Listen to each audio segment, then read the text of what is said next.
नमस्कार, आप देख रहे हैं रैड नेटवर्क। मैं हूं योगेश चक्रवर्ती। पटना के जगजीवन राम संसदीय अध्ययन एवं राजनीतिक शोध संस्थान में डॉक्टर लक्ष्मण यादव की पुस्तक जाति जनगणना पर एक परिचर्चा का आयोजन किया गया।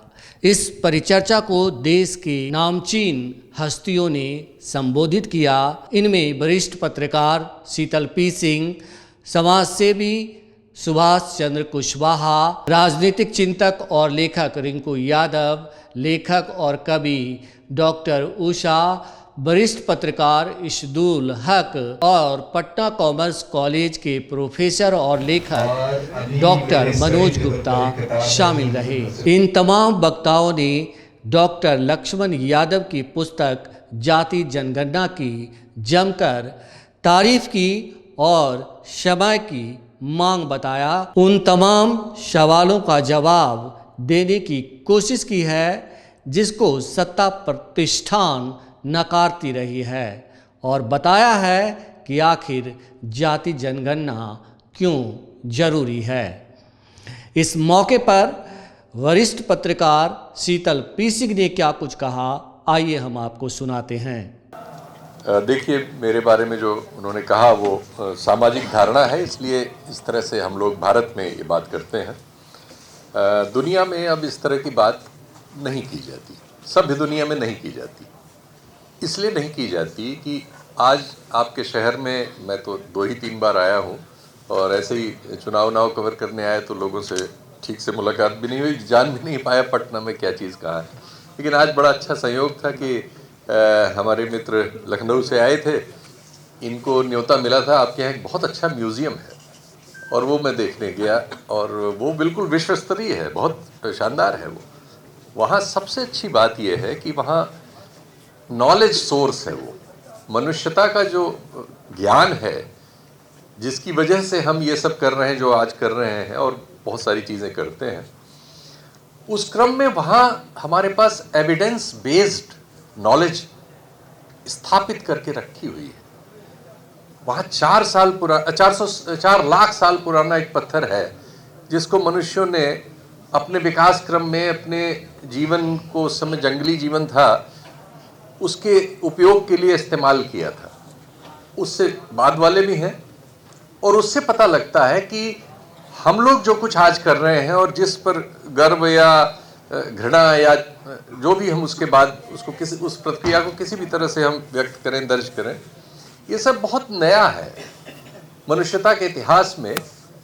मनुष्यता के इतिहास पर लिखी गई दुनिया की प्रसिद्ध किताबों में से नोएल हरारी की किताब जो है वो बताती है कि जिस हाल में हम हैं, जिस ढांचे में हैं, जिस तरह से हमारा हाड़ मांस है, शरीर है, मुंह है, पैर है, ये सब 18-20 लाख साल पुरानी इसके एविडेंस हमारे पास है। 18-20 लाख साल पुराना। और उसमें जब टूल्स की बात आती है तो वो आपके म्यूजियम में है कि 4 लाख साल पहले पत्थर से हम आग जलाते थे, कुछ शिकार विकार करके लाते थे, तो उसमें हम उसका कोई किसी किस्म का इस्तेमाल करते रहे होंगे, और धीरे धीरे हम उससे विकसित होते होते मेटल तक पहुंचे। पहले कॉपर आया सबसे पहले, फिर लोहे तक गए, फिर और चीजें आई। लेकिन वो सब चीजें तो बहुत नई हैं, यानी 10,000 साल से बीच की ही है। और आप जानते हैं इसी वजह से सारे धर्म जो दुनिया में चल रहे हैं ये सब 2-3 हजार साल के बीच में बने, पुराने से पुराने नए। दुनिया भर का माइथोलॉजी, जाति वगैरह, ये सब चीजें बहुत नई हैं मनुष्यता के विकास में। ये हमारे पास जो अब नॉलेज है उसके अनुसार ये बहुत नई चीज है।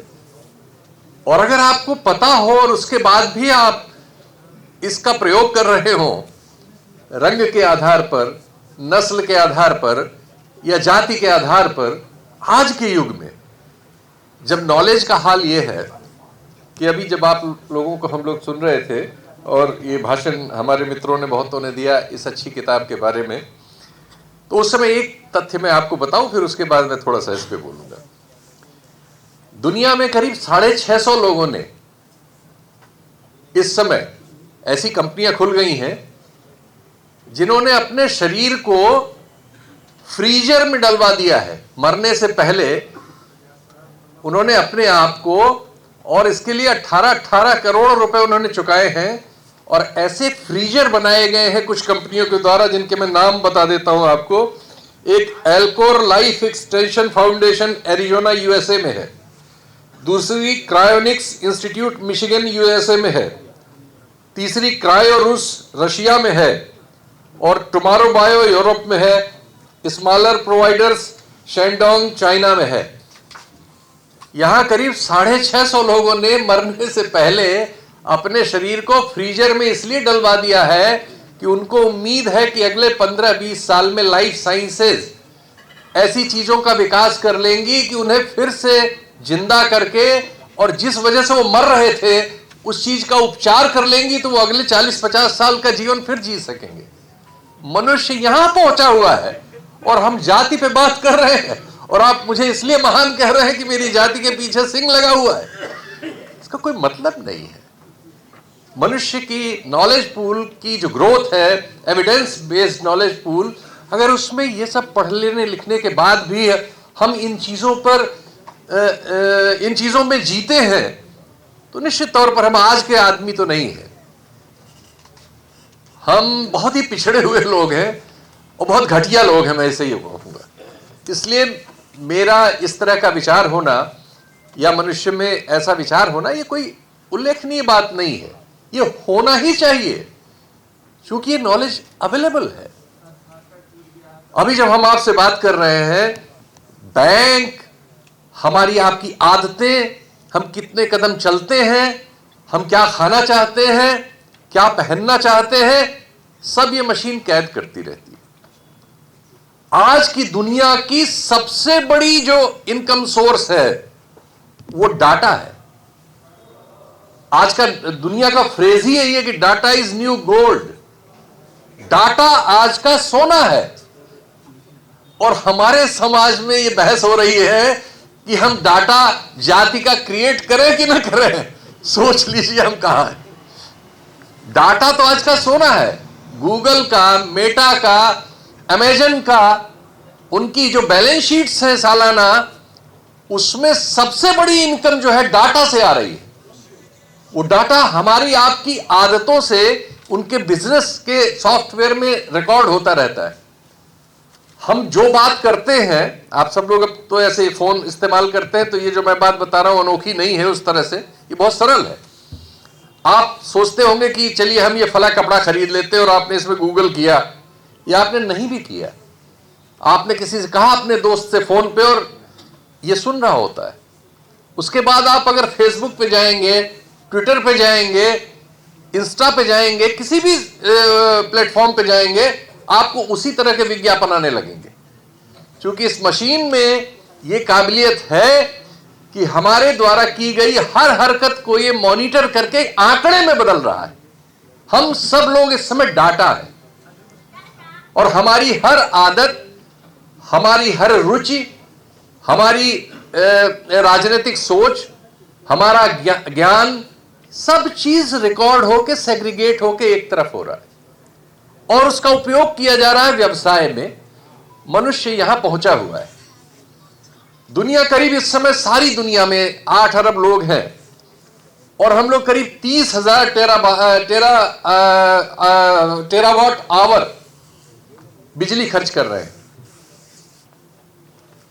2019 में जर्मन पार्लियामेंट ने एक स्टडी कराई कि जो इजिप्ट है और लीबिया है, अगर इससे एक खास भूभाग है, उस भूभाग को दुनिया किराए पे ले ले, और उसमें सोलर उस ग्रेड का लगा दे जो हम अंतरिक्ष में भेजते हैं, वो करीब 58% के आसपास उसकी परफॉर्मेंस है। बहुत महंगा होता है। जो हम लोग अभी घरों में यूज करते हैं और आम फहम में है, वो 15 से 20 के बीच है, तो उससे वो 3 गुना ज्यादा अच्छा है। तो ये स्टडी है, उनकी पार्लियामेंट में पेश है ये, कि अगर सारी दुनिया मिलके इजिप्ट से और लीबिया से एक खास भूभाग को किराए पर ले ले और वहां उन सोलर के पैनल लगा दे, तो सारी दुनिया को अगले 25 साल, जब हम 1 लाख टेरावाट आवर यूज कर रहे होंगे 25 साल बाद, तब तक बिजली दे सकते हैं। लेकिन दुनिया ऐसा नहीं कर रही। यहां पे गांधी आते हैं और यहां पे पिछली सदी के बड़े विचार आते हैं। वो कहते हैं कि दुनिया में जो पृथ्वी है ये हम सबको हमारी जरूरत की हर चीज दे सकती है, लेकिन ये हमारी ग्रीड का पेट नहीं भर सकती, हमारी लालच का पेट ही नहीं भर सकती। आज हमारी समस्या, सारी दुनिया में मनुष्यता की जो समस्या है वो लालच है, और इस लालच ने हमारे जो मानवीय विकास क्रम है उसमें एक ऐसी परिस्थिति पैदा कर दी है कि बुनियादी चीजों पर हमारे मित्र लक्ष्मण जैसे विद्वानों को बेसिक किताबें लिखनी पड़ रही है। बेसिक किताब है, इसके लिए तो कोई बहस होनी ही नहीं चाहिए थी कि हमारे पास ये आंकड़ा हो कि हमारा समाज किस तरह का है, किसके पास क्या है, किसको क्या कठिनाई है। ये तो किसी भी समाज की बुनियाद होनी चाहिए थी। ये अंग्रेज बताएं हमें आके और उसके बाद भी हम ना माने, कमाल की बात। मनुष्यता के क्रम में जंगली होने के बाद जब हमने भाषा हमारी विकसित हुई होगी, शायद हम कागज वागज बनाने से पहले की बात है, जब सबसे पहले परिवार की उत्पत्ति हुई होगी, मात्र सत्तात्मक परिवार खत्म होकर पितृ सत्तात्मक सत्ता आई होगी। पावर किसी भी किस्म की सत्ता का कोई भी स्वरूप जब भी जो आज से 8000, 6000, 7000 साल पहले शुरू हुआ होगा, वहां से इंसान और कम्युनिकेशन का रिश्ता बनना शुरू हुआ, और कम्युनिकेशन का प्रयोग मनुष्यता ने अपने हित में और अपने खिलाफ दोनों तरह से एक साथ उसका विकास करना शुरू हुआ। उसमें यह कोशिश की गई कि जो जिसके पास पावर थी वो सारी सूचनाएं सबसे शेयर नहीं करना चाहता था, वो उनको सेग्रीगेट करके सूचना समाज को देना चाहता था। धीरे धीरे क्रमों का विकास हुआ, सामंतवाद था, राजा वगैरह थे, फिर कैपिटल दुनिया की मालिक हो गई, आज वही मालिक है, उसने साम्राज्य बनाए। द्वितीय विश्व युद्ध हुआ, प्रथम विश्व युद्ध हुआ, द्वितीय विश्व युद्ध के बाद मनुष्यता ने अपनी जरूरत से अपने बचने के लिए, अपने को ठीक रखने के लिए, दुनिया चलाने के लिए यूनाइटेड नेशंस, WTO और तमाम कानून खुद बनाए, खुद तय किए। लेकिन आज हम पा रहे हैं कि जिन लोगों ने वो कानून बनाए थे वही लोग उन कानूनों को ध्वस्त कर चुके हैं।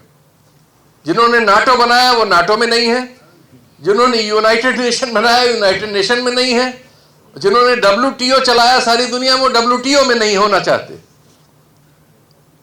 और सब इन सब चीजों के पीछे वही है कि जिसके पास पावर है वो बाकी सारे लोगों से इंफॉर्मेशन कंट्रोल करना चाहता है, फाइनेंस कंट्रोल करना चाहता है, और उन पर कंट्रोल करने के लिए उसके पास आज के दौर में टूल हैं। तकनीकी विकास ने एक और मनुष्य को बहुत सारी सुविधाएं दी, उसकी सेहत बेहतर हुई, उसकी उम्र बढ़ी।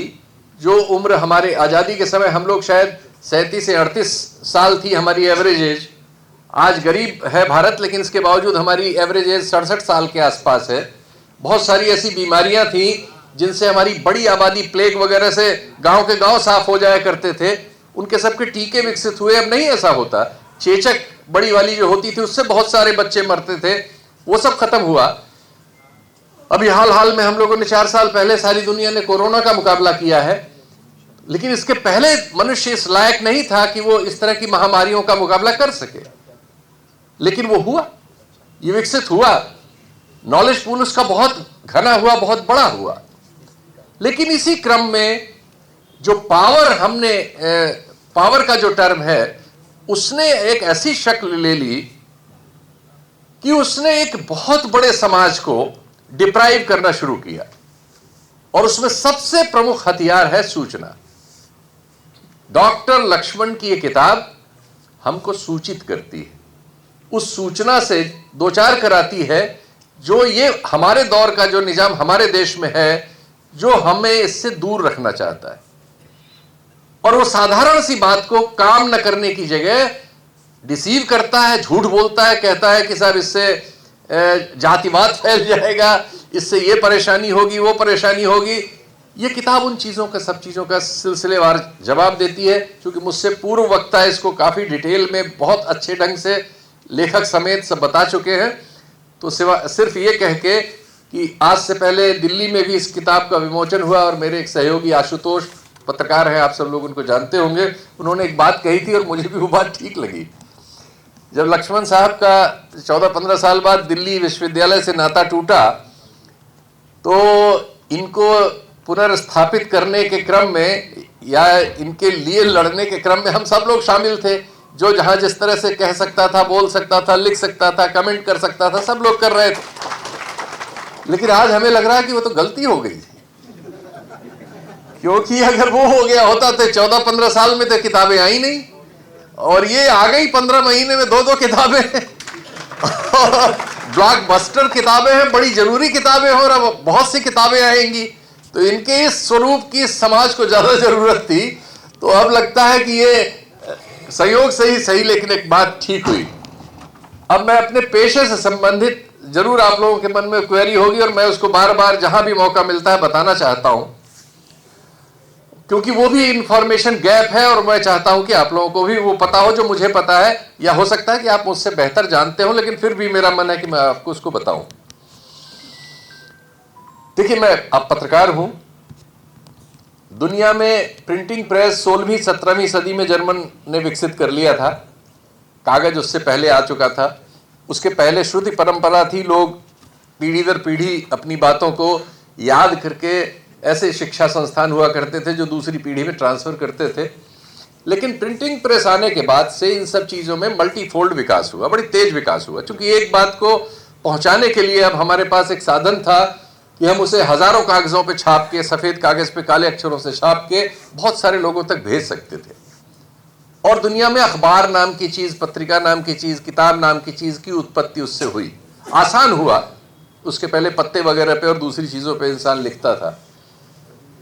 तो हमारे देश में आजादी के समय तक अंग्रेजी राज में वो मीडिया भी वही लोग लाए, ये सब चीजें उन्हीं की थी। तो करीब 10 लाख के आसपास हमारे आरएनआई में सन 60-65 तक अखबार थे जो सफेद कागज काले अक्षरों से छपते थे। और वो प्रिंटिंग प्रेस जो शादी ब्याह के कार्ड भी छापा करते थे, ऐसे अखबार जो हैं 10 लाख के आसपास थे आरएनआई में जो रजिस्टर्ड थे। बड़ा सरल था। डीएम क्या एक दरखास्त दीजिए और 70,000 80,000 की वो प्रिंटिंग प्रेस होती थी। हालांकि उस समय 70,000 काफी थे, लेकिन फिर भी उतने बड़े नहीं थे। तो 10 लाख लोग हमारे यहां उस समय अखबार निकाला करते थे। जाहिर है एक अखबार जो लाइसेंस जिसका होगा उसे काम कराने के लिए 1-2 सब एडिटर वगैरह सपोर्टर की जरूरत होती होगी। तो हर अखबार में अगर हम 2 आदमी भी मान लें तो 30 लाख आदमी इस काम में लगे हुए थे, जिसे हम मीडिया कहते हैं। शुरुआती दौर में हमारे देश में जब आजाद हुआ था, बड़े ग्रुप भी थे जिन्होंने अंग्रेजों से अखबार खरीदे थे, टाइम्स ऑफ इंडिया वगैरह, टेलीग्राफ वगैरह, बहुत से बड़े ग्रुप भी थे, द हिंदू वगैरह। लेकिन इसके बावजूद करीब 30 लाख लोग छोटी छोटी जगहों पर यह काम कर रहे थे। बहुत सारे कोऑपरेटिव अखबार थे, हमारे उत्तर प्रदेश में कई हैं। अब तो उनकी स्थिति खराब है। लेकिन तकनीक के विकास के साथ समस्या शुरू हुई, जबकि तकनीक के विकास के साथ समस्याएं हल होनी चाहिए थी। जब कलर्ड प्रेस आया, रंगीन प्रेस, अखबार रंग बिरंगे छपने लगे, तो उस प्रेस की कीमत इस प्रेस से जो काला सफेद था करीब 100-150 गुना ज्यादा थी। तो ये संख्या एकदम से घटी।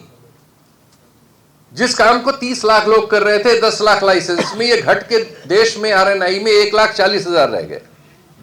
और फिर इनके ग्रुप बहुत बड़े बड़े हो गए। हमारे यहां का एक अखबार है जागरण, उसके पता चला 17 संस्करण निकलने लगे, जगह जगह से उसके संस्करण हो गए और छोटे अखबारों को खा गए। चूंकि वो रंगीन छपते थे, हर आदमी को अच्छे लगते थे। काला सफेद की जगह वो आदमी रंगीन खरीदता था, दाम आसपास ही होते थे, और उसकी वजह से उनका रेवेन्यू भी सब बड़े अखबारों की ओर चलना शुरू हो गया और छोटे अखबारों का मरना शुरू हो गया। तो उन 10 लाख अखबारों को 1,40,000 रंगीन अखबारों ने रिप्लेस कर दिया, सारी भाषाओं में हमारे देश में। उससे उसकी आजादी में फर्क पड़ा, क्योंकि अब ये बड़े लोगों के अखबार थे। ये चला 1-2 दशक, 2.5 दशक, 3 दशक, यही चलता रहा। फिर टेलीविजन आ गया। बहुत सरल था, सबके घरों में ड्राइंग रूम में टेलीविजन है, सारी खबरें तुरंत आ रही हैं, विजुअल आ रही हैं, गाना आ रहा है, ये आ रहा है, वो आ रहा है। अखबार मरना शुरू हुए, रंगीन अखबार भी, या अखबार वाले भी टेलीविजन में आ गए, और जो रेवेन्यू एडवर्टाइजमेंट वगैरह का था वो सारा टेलीविजन में शिफ्ट हो गया। अखबारों के पास बहुत थोड़ा सा रह गया और किसी तरह जिंदा रहे। और आज अखबार आप जानते ही, ज्यादातर घरों में आते तो हैं, लेकिन बुजुर्ग लोगों के अलावा कोई उनको पढ़ता नहीं। और टीवी ने हमारे, चूंकि वो ज्यादा बेहतर, ज्यादा आगे का, ज्यादा टेक्नोलॉजिकल, ज्यादा रंगीन, ज्यादा और चाक्षुष माध्यम था, आवाज भी थी उसमें और स्क्रीन पे हमें दिख भी रहा था, लेकिन संख्या एकदम से ये नोज डाइव हुई। देश में सारे लाइसेंस जो है न्यूज के कुल 450 है। क्यों? अगर एक राष्ट्रीय चैनल टीवी का चलाना है तो कम से कम 1000 करोड़ चाहिए। 250 करोड़ तो शुरुआत करने के लिए चाहिए, और हर साल 150 करोड़ आपको चाहिए, और 4-5 साल का जेस्टेशन पीरियड होता है। तो जो काम मैंने बताया 30 लाख लोग कर रहे थे सन 60 में आजादी के बाद, वो रह गया 450 नामों से, और वो 450 भी बड़े बड़े ग्रुप्स में रह गया। एक्चुअली तो 40-50 लोगों के पास ही है वो सब, और उनमें भी सबसे ज्यादा संकेंद्रण हो गया जिनके पास सबसे ज्यादा धन है। अंबानी हो, अडानी हो, बिरला हो, इन सब टेलीविजन चैनलों में इनका सबका इक्विटी है। कुछ तो डायरेक्ट ही है, अब तो सीधे सीधे ये लोग मालिक हैं, नहीं तो सब में इनकी इक्विटी है। इससे क्या हुआ कि जो आज पावर ऑफ द डे है उसके लिए कितनी सहूलियत हो गई। 30 लाख लोगों को मैनेज करना, अपनी राय पे रखना, उसकी जगह कुल 40-50 लोगों को रखना बड़ा सरल है। ईडी, सीबीआई, इनकम टैक्स को लिस्ट दे देनी है कि भाई इनको बुला लीजिए। तो नतीजा यह है कि आपके राज्य के स्टार और इस देश के सबसे अच्छे पत्रकार रवीश कुमार को कोई टेलीविजन चैनल नौकरी नहीं देगा। देखिए चीजें कैसे आपके हाथ से निकल के दिखने में सुंदर हो गई, प्रभावशाली हो गई, लेकिन हमारे आपके हाथ से निकल गई, जनता के हाथ से गायब हो गई। और सत्ता के हाथ में कितना सरल हो गया चीजों को प्रबंधित करना। इसलिए आज आप कहते हैं और सुनते हैं और मानते हैं कि ये मीडिया तो गोदी मीडिया है, इसलिए कि ये संख्या घटती घटती इतनी कम हो गई कि अब पावर जो है उसके लिए इनको मैनेज करना बहुत आसान है। इनके माल उसे नीचे बात ही नहीं करनी, उसके अफसर जो है सीधे मालिकों को अपना संपर्क रखते हैं। और इनमें आजकल सारी नौकरियां टेलीविजन चैनलों वगैरह में, एंकर वगैरह की, जिसमें बड़ी मोटी तनख्वाहें भी हो गई इस दौर में, ये सब अब सरकार प्रदत्त है। वही लोग नौकरी पाते हैं जो सरकार के लिए लाठी चलाते हैं जनता के विरुद्ध। किसान आंदोलन करता तो उसको खालिस्तानी बता देते हैं, मजदूर आंदोलन करता तो उसको नक्सलवादी बता देते हैं। बाकी जो हमारे यहाँ कास्ट सिस्टम है उसकी वजह से तो एक बहुत बड़ी आबादी को वो इंसान ही नहीं समझते, हमेशा विलन बनाए रहते हैं। और इसीलिए आप देखते हैं कि जब आप जातिवार आंकड़े हर संस्था के निकलते हैं, वो तो निकलते ही हैं। आप मीडिया में एक समय में लखनऊ में 10 सबसे बड़े अखबार थे जिनका 90% बाजार पर नियंत्रण था। 10 में से 9 अखबारों के संपादक एक ही जाति के थे, और जो 10वें भी थे वो भी बड़ी जाति के ही थे। और उनमें काम करने वाले पत्रकारों को तो छोड़िए, वहां चपरासी भी बड़ी जातियों के बहुत ज्यादा थे। तो इस तरह की परिस्थिति में आप कैसा प्रेस आपको मिल सकता है? जो सूचना है आपकी कैसे हो सकती है? वो आपका हित रक्षण कर ही नहीं सकती, वो आपको इन्फॉर्म ही नहीं करेगी। तो इन्फॉर्मेशन इस तरह से गैप हुआ, और अब उससे भी बड़ा खतरा है जिसको हम आजादी समझते हैं। अब जो चीज है टीवी को खा रहा है सोशल मीडिया। सोशल मीडिया में यूट्यूब पे प्लेटफॉर्म्स हैं और अन्य हैं, लेकिन इन सबको सिर्फ 2 कंपनियां दुनिया में चला रही हैं। अब देश से भी बाहर निकल गया मामला। गूगल और मेटा नाम की 2 कंपनियों में सब कुछ है। 10 लाख से जो चला बात शुरू हुई थी वो इस समय 2 में आ गई, और दोनों यहां नहीं है, वो उनके सर्वर अमेरिका में है। तो हमें लग रहा है कि हम ज्यादा आजाद हो गए। हम अपना यूट्यूब चैनल खोल लेते हैं और उसमें 10,000, 20,000, 1 लाख, 2 लाख लोगों तक अपनी बात पहुंचा लेते हैं, तो हमें लगता है कि ये तो बिल्कुल क्रांति हो गई। ऐसा बिल्कुल नहीं। अब इसको हैंडल करना सरकारों के लिए तो बहुत ही आसान है, क्योंकि सारा रेवेन्यू इनकी ओर शिफ्ट हो रहा है। इनका जो मैनेजमेंट होता है स्थानीय पीएमओ को, वो सिर्फ उन लोगों को बुला के अपना उसमें रखना है, और इनमें सारे ऊपर के एम्प्लॉइज जो हैं वो इस समय के सत्ता प्रतिष्ठान के लोग हैं। तो हमें यह लगता है कि ये आजाद है, ऐसा है नहीं। हम लोग जो यहां बैठे जिस तरह की बात कर रहे हैं, ये हमें पढ़ के हमारे बारे में राय पहले बना चुका होता है, क्योंकि हम जब बोल रहे हैं उसी समय इसकी ये तो इतनी स्पीड है इसमें, ये तो पलक झपकते वो काम कर लेता है। ये पलक झपकते 100 करोड़ लोगों की राय का सेग्रीगेशन कर सकता है। मशीन है, इसकी सामर्थ्य बहुत भयानक है, और रोज के नए विकास से सामर्थ्य रोज बढ़ती जा रही है। क्वांटम फिजिक्स के जमाने में तो पलक झपकने से भी पहले चीजें हो जाएंगी। तो ये सेग्रीगेट कर देता है।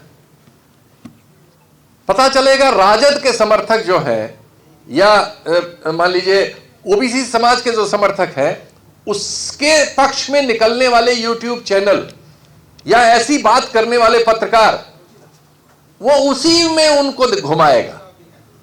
उनको लगेगा हम 1 लाख लोगों में गए, लेकिन वो 1 लाख में से 90,000 उसी किस्म के लोगों में जा रहे होंगे जो उसी की तरह सोचते हैं, उसी की तरह विचारते हैं। इसकी इस सामर्थ्य से बहुत बड़ा खतरा है। तो उससे क्या होगा, जो मोदी जी के प्रशंसक हैं उनको मोदी जी से संबंधित सामग्री मिल रही है, जो मोदी जी के खिलाफ है उनको मोदी जी के खिलाफ वाली सामग्री मिल रही है। इसको दोनों से बिजनेस मिल रहा है, इसको देश का सारा रेवेन्यू मिल रहा है। ये जीत रहा है, हम हार रहे हैं। नई टेक्नोलॉजी के विकास से ये बहुत भयानक खतरा है मनुष्य के सामने। और एआई के आ जाने के बाद अब जो नया डाटा है इससे आगे वाला, आज चीन में करीब 2.25 लाख के आसपास रोबोट काम कर रहे हैं फैक्ट्रियों में, और प्रतिवर्ष इनकी वृद्धि जो है 52% है। 3 साल में इतने हो गए हैं। दुनिया के आधे से ज्यादा रोबोट उनके फैक्ट्री में काम कर रहे हैं। एक रोबोट पिछले साल की एवरेज के हिसाब से 21 मनुष्यों का काम करता है। तो इतने लोगों को खाली कर रहा है। अब यह आंकड़ा है कि आने वाले 8-10 सालों के भीतर पश्चिम में और चीन जैसे विकसित देशों में इनमें करीब 70% काम मनुष्यों के हाथ से निकल जाएगा। ज्यादातर काम ये रोबोट कर लेंगे। बहुत सारे सेंसिटिव एरिया में, स्टील फैक्ट्री वगैरह जहां खतरा रहता है, उन सब जगहों पे मनुष्य एकदम वहां से गायब होगा। तो इतने सारे मनुष्य खाली हो जाएंगे। तो जैसे लोग इस समय दुनिया पे राज कर रहे हैं कि आप बताइए, द्वितीय विश्व युद्ध के बाद अमेरिका ने सारी दुनिया पर 350 युद्ध थोपे हैं, सीधे या प्रॉक्सी ढंग से। जहां मनमर्जी होती है एक देश का, तो वेनेजुएला के राष्ट्रपति को रातों रात उठा लिया साहब। राष्ट्रपति राष्ट्रपत्नी दोनों बेचारे उनके जेल में है। दूसरे देश पे बम बरसा रहे हैं रोज वो। तीसरे देश क्यूबा को उन्होंने घेर दिया है, उसको कोई तेल नहीं सप्लाई कर सकता, खाना पीना नहीं दे सकता, वहां रोज ब्लैकआउट हो रहा है।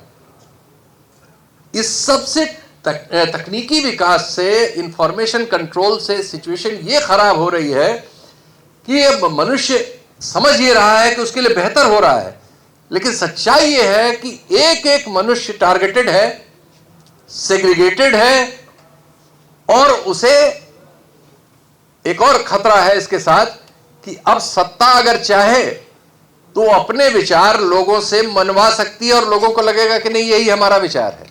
उनको पता ही नहीं चलेगा, क्योंकि उनके पास आने के जो स्रोत हैं सूचना और इंफॉर्मेशन के, उन सारे स्रोतों को करप्ट किया जा सकता है। दुनिया की एक बड़ी प्रसिद्ध किताब है नोम चॉम्स्की की, 1986 की, आप लोग से पढ़ते लिखते हैं, जरूर उसको पढ़िए, कि उसमें कंसेंट मैन्युफैक्चर की जाती है समाज की। हम समाज की राय लगता है कि उसको, हर आदमी को लगता है उसको अपनी है, अपनी नहीं होती। उसके इर्द गिर्द सूचना आने के जो तंत्र है, उस पर इस तरह से टेक्नोलॉजी की वजह से ताकतवर लोगों का, ताकतवर देशों का, और उसके बाद उसमें भी ताकतवर लोगों का कब्जा होता है कि वो अपने गलत काम को सही ठहरा लेते हैं, और सही आदमी को कोई सुनने वाला नहीं होता, उसको गलत ठहरा देते हैं। हमारे देश में मीडिया इसी रोल में है, और चुनौतियां बहुत कड़ी हैं। ऐसे में इस तरह की कोई किताब आती है जो हमें वो इन्फॉर्मेशन देती है जिस इन्फॉर्मेशन से हमें डिप्राइव किया जा रहा है, तो उसको सैल्यूट करने का मन बनता है। बहुत बहुत धन्यवाद।